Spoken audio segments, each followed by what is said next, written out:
این بینایی چشم مفت نیست، این شنوایی گوش مجانی نیست، این فصاحت و بلاغت لسانی و زبانی مجانی نیست، این اکسیژنی که هر روز 16 کیلوگرم میکشید و بیرون میکنید مفت نیست، روز مفت نیست، شب مفت نیست، سلامتی جسمی و روحی مفت نیست. اینا همشون حساب و کتاب دارن عزیزی دیلم، اینا همشون حساب دارن. کجا بینایی چشم را مصرف کردی؟ کجا شنوایی گوش را مصرف کردی؟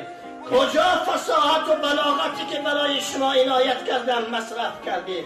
کجا عمر پربار و پربرکتت را صرف کردی؟ اینا همشون کارخانه خدا و امانت خدای رؤوف و مهربان هستند و همه اینها عزیزان دل حساب دارند، کتاب دارند.